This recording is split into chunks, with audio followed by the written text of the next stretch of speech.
So it's laundry day. I'm hanging out in my Mario pajamas and my T-Rex t-shirt, goofing around, doing some recording in the bedroom, just having a good day. And I start experimenting with mixing microphones, which is not something that I do very often because I like very simple setups. But today, I was recording through my Sennheiser E609, which is my favorite guitar mic for doing close-up recording and all that kind of stuff. I just love the way that mic sounds. And I start to think to myself, like, man, I wonder if there's a way for me to capture all those really great sounds that you would get at an amp at full volume when you're able to back the mic off a little bit and capture more of the air and, you know, more surface area of the speaker as opposed to being so close up to it.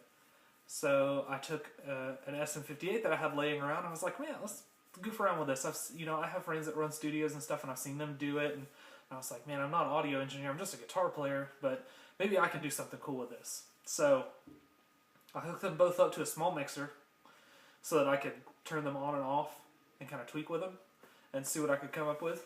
And these are the results. I'm going to play a riff through just I'm playing through, if you want to know, I'm playing my trusty Explorer. That's my baby. I'm playing it through an Exotic SL drive into my Bassman. And there's a couple other little things on there too that just for sound. You know, like I've got a little slapback echo on there for some roominess and some spatial kind of qualities. And I've got my Keeley compressor on, but I'm not really using those too dramatically. They're just on there because I was recording with them.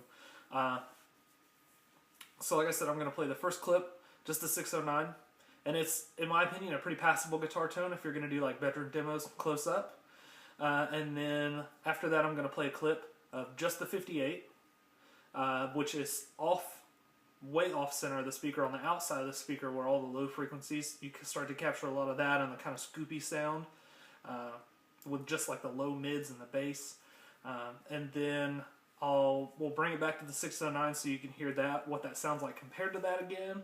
And then I'll start to blend them together, and we'll discuss what's going on there and how good it sounds actually.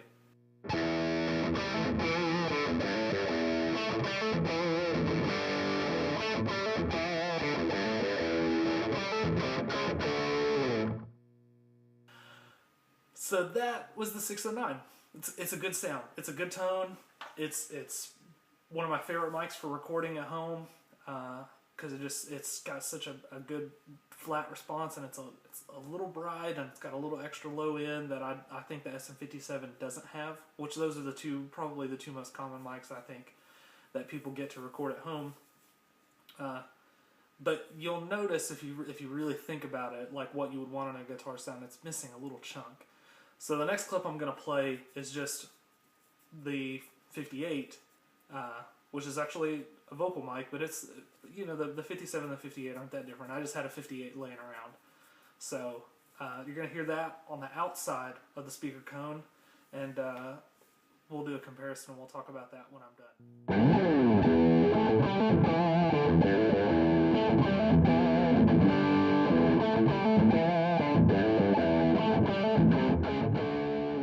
Alright, so the 58 sounds really dark. Very, very scooped. There's not a lot of mid content. There's a lot of low mid content and bass content, and some fizzy high end that you'll hear a little bit, but not a whole lot. Almost as if you dump the mids on the amp a little bit and maybe threw a blanket over the speaker, but it's all those low frequencies that you're kind of missing in a close mic situation with something like a 57 on closer to the center of the cone, or a 609 like I use closer to the center of the cone. All that attack isn't there, but all those really good, juicy, saggy low frequencies are there. Let's go back to the 609, and we'll listen to that again, and you'll pick up what I'm talking about, and then we'll do a clip where I'm kind of blending them together.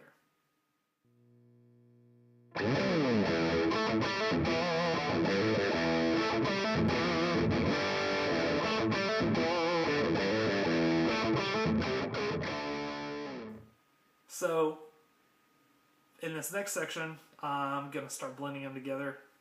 I know there's been a lot of talking in this video, but I want to break it up. I want to give your ears a moment to kind of register what they're picking up on and really talk about the differences, I really recommend that you listen to this last section with headphones on. It'll give you the most drastic representation of what's going on, because you'll hear the difference in the sounds. They should also get louder.